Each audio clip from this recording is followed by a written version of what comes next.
নমস্কার বন্ধুরা, আমি আজকে একটা স্ন্যাক্স রেসিপি করেছি। আমি এই নাস্তাটা করেছিলাম কালকে, তো আজকে আমার একটু বেঁচে গেছে, তা আমি এইটা দিয়ে একটু স্ন্যাক্স বানাচ্ছি। বাচ্চারাও বলল যে এইগুলো দিয়ে আমাদের একটু স্ন্যাক্স বানিয়ে দাও, তাই জন্য আমি এটাকে স্ন্যাক্স বানাচ্ছি। আমি কি করে স্ন্যাক্সটা বানাচ্ছি দেখুন। দেখুন, নাস্তাটাও কিন্তু খুব ভালো হয়েছিল, সবাই খুব ভালো খেয়েছে। গ্রিন কালারের নাস্তা, এটা সুজি আর পালং শাক দিয়ে করেছিলাম নাস্তাটা, নিরামিষ। এটা সুজি পালং শাক দিয়ে করেছিলাম, নিরামিষ নাস্তা।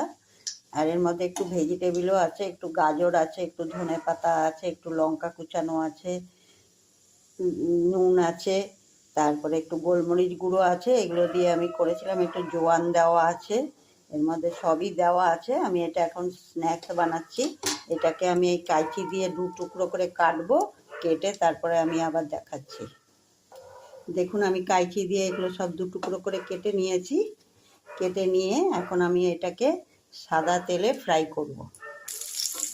সাদা তেলের মধ্যে আমি একটু সর্ষে দিয়েছি, কালো শুকনো লঙ্কা দিয়েছি, আর এর মধ্যে একটা কারি পাতা দিয়েছি। দিয়ে আমি ওইগুলোকে সব দিয়ে দেবো, দিয়ে এবার ফ্রাই করবো।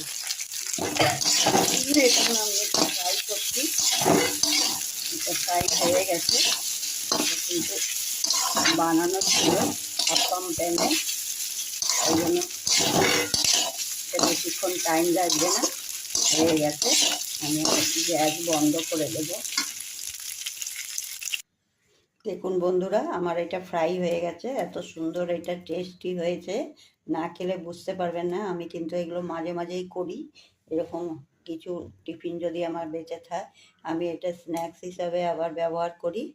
এটা একবার বানিয়ে এরকম যদি বানানো থাকে, তাহলে এটা আবার স্ন্যাক্স বানিয়ে খাবেন। এটা বিকেলে চায়ের সাথেও খেতে পারেন, আবার সস দিয়েও খেতে পারেন।